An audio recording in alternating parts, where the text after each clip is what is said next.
get through a fashion show? I don't even know. So first of all, you need okay, I'm gonna freestyle it and see how it goes. So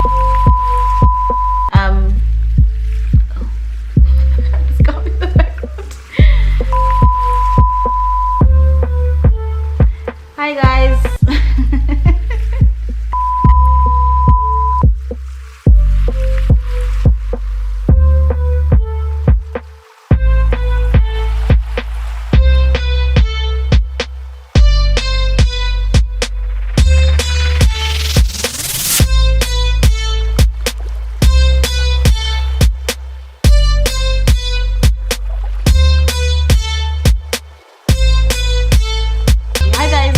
Back to my YouTube channel. I know I did say and make false promises that I was gonna post every week, and then the week I didn't post because of personal stories, I said I was gonna post the next week, and then I still didn't post that week either.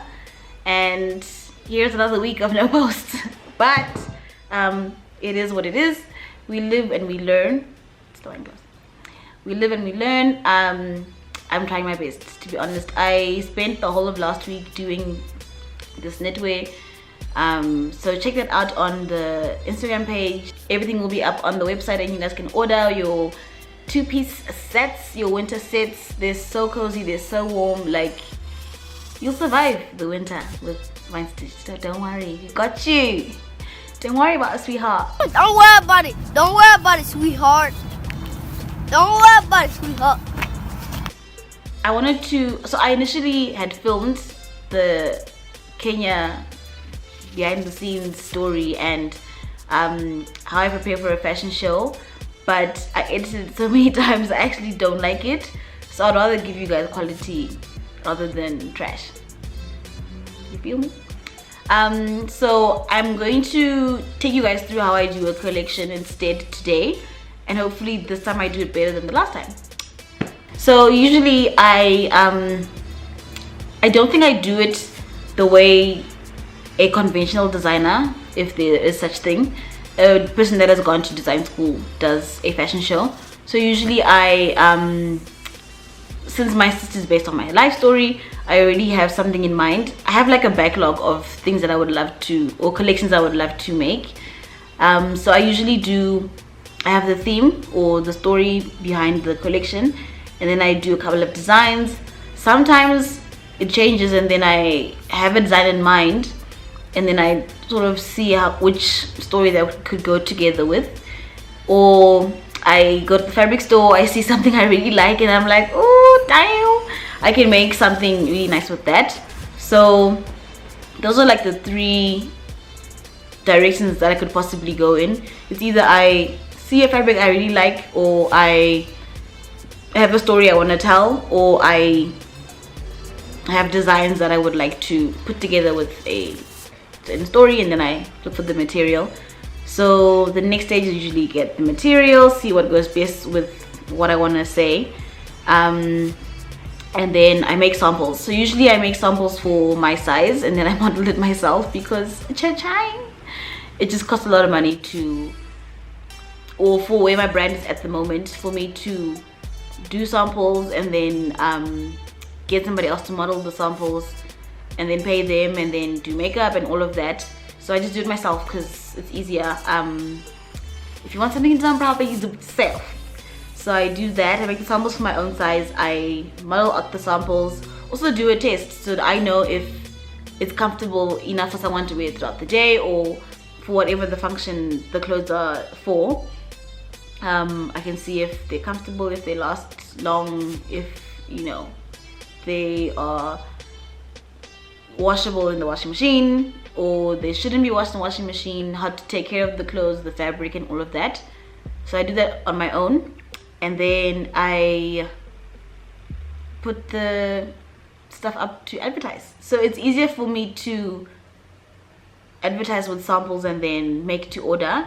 That way I don't have a backlog of items in my house or room, whatever, or wherever I'm at, I guess, considering we are still working on an HQ because of coronavirus. That's not done yet, but it was supposed to have been. But we live and we learn. I think that should just be the tagline of 2020. It is what it is, because everything seems to go in that fashion, right? And once things are on the website, it means it's available to be bought. People make the orders will take 7 to 14 working days, just so I can make the stuff. And if I have a team helping me mass produce, that's better, because stuff is readily available, rather than when I'm making it myself, it's really made to order for real, because then I only make it once someone has ordered, and I make sure their size and then I send that out. It's been much easier in the past for me to obviously ship to South Africa because I'm based here, but I have been able to ship internationally. I use the post office and they've been very good to me. Stuff always gets there on time. I've never had problems with the post office. It gets there when they say it'll get there. People are happy with their products when they get there. So that's worked very well for me. I know other people have horror stories about the post office and stuff getting not getting there on time, stuff being open when it gets there, and etc, etc. But I have had a good experience, so I still use the post office. And yeah, so that's kind of how like the process goes from design to sales.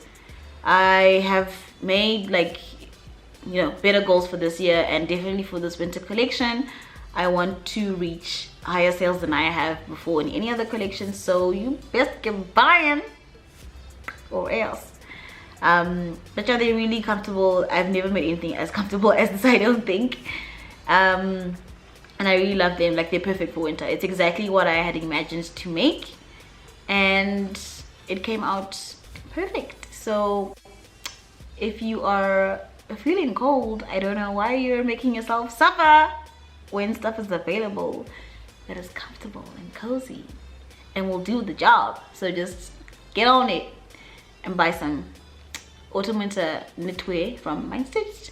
The link is down below for the website, so you can purchase that. I'm sure when this video goes up, everything will be up on the website, so you'll be able to purchase. And something else I wanted to add was I was going to add some sketches that I had done from previous shows. It was actually from the Kenya show. It was a better planned out, or something that I can document that has been planned out well and done in the past. Like, these was in my head and I just made it, and then we went to production. Whereas previously I will design it obviously and then see from there, see what works. And then usually when I'm making the clothes, the design changes because some stuff is just impractical. So yeah, I will put the pictures up so you guys can see. When I did the Kenya fashion show, the theme for the show was Dream, Hope, Become, and I took the Queen's Warriors concept with the show, or for the show rather, just to commemorate like the queens in my life, the warriors, the people that I look up to, people that I want to emulate in my life. So it was based on African queens like Queen of Sheba, Nefertiti, Handa from Zimbabwe. And yeah, I guess the pictures are self-explanatory. I did like a short little paragraph of what I wanted the collection to embody, or what I wanted people to feel when they would wear the clothes, and then did the designs from there, picked my colors, and then went to the fabric store, picked the fabric, and then went into production. That show was very stressful, I'm not gonna lie. That collection took me 2 weeks to do.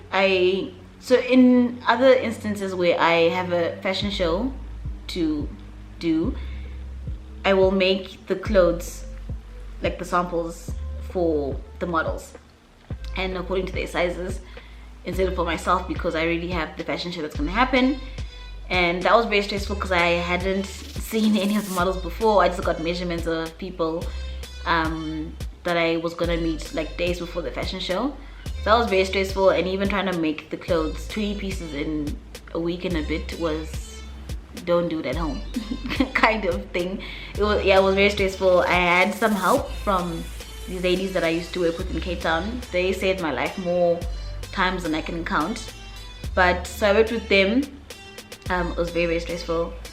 They would help me. I would pick them up in the morning or at some stage in the day because we would have slept so late. I would pick them up, drive back home. We would squash in our apartment to make some stuff, you know, take lunch break, another smoke break because they smoked, and finish at 3 a.m. then drive them back to their house. Very dangerous, very scary, because driving at that time in Cape Town, not advised. And then drive back home, sleep, wake up, repeat. It was a stressful time, but I was also pressed for time, so I said to ga and finish. But yeah, I guess in the thick of it I enjoy that somehow. It's very dark, but just to get the final product out, I mean, you do what you gotta do. So when it's in terms of a fashion show, I think it's a little bit more stressful. When it's for myself, you know, let's say I have the deadline for the weekend so I can shoot the next week, but at least I know I'm already there, so I can try on the clothes as I go. So it makes the process much easier.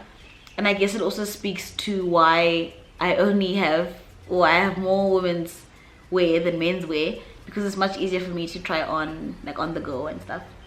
So I prefer to do that because it's much easier. But the winter wear is unisex, so man, don't feel left out. Buy for you and for bae, so you can match. You know what I'm saying? You know what I'm saying? But that's kind of everything that I had to say about the preparing for a fashion show and how I sort of came up with this winter wear. I think I will just put it together, the behind the scenes for the winter wear. I am creating a lookbook for that, so you will see that in the next video, so stay tuned. Don't forget to like this channel, subscribe to this channel, like this video, tell a friend, tell a friend, tell a friend to subscribe to the channel so that you can also get to see what's happening. I know I'm very bad with posting, but I am trying to get better. I think I'm just doing too many things for one person, you know what I mean? But I'm working on that as well. I'm also launching something very soon in July, so keep an eye out for that. That's also why I just, you know, I am like spread too thin. I just can't do it all, but I'm trying. I hope you guys enjoyed this video. Stay tuned for more. If you have not watched the previous ones, please do, especially the intro and just what the channel is going to be about. I know I also speak fast, but I'm also trying to work on that, so we'll see in the videos to come. You'll tell me progress wise. But if you have any comments, please do comment below. Like this channel, subscribe to this channel, notification bell so you know when I post, since it's clearly not as regular as I lied to you guys and said. But stay safe and enjoy.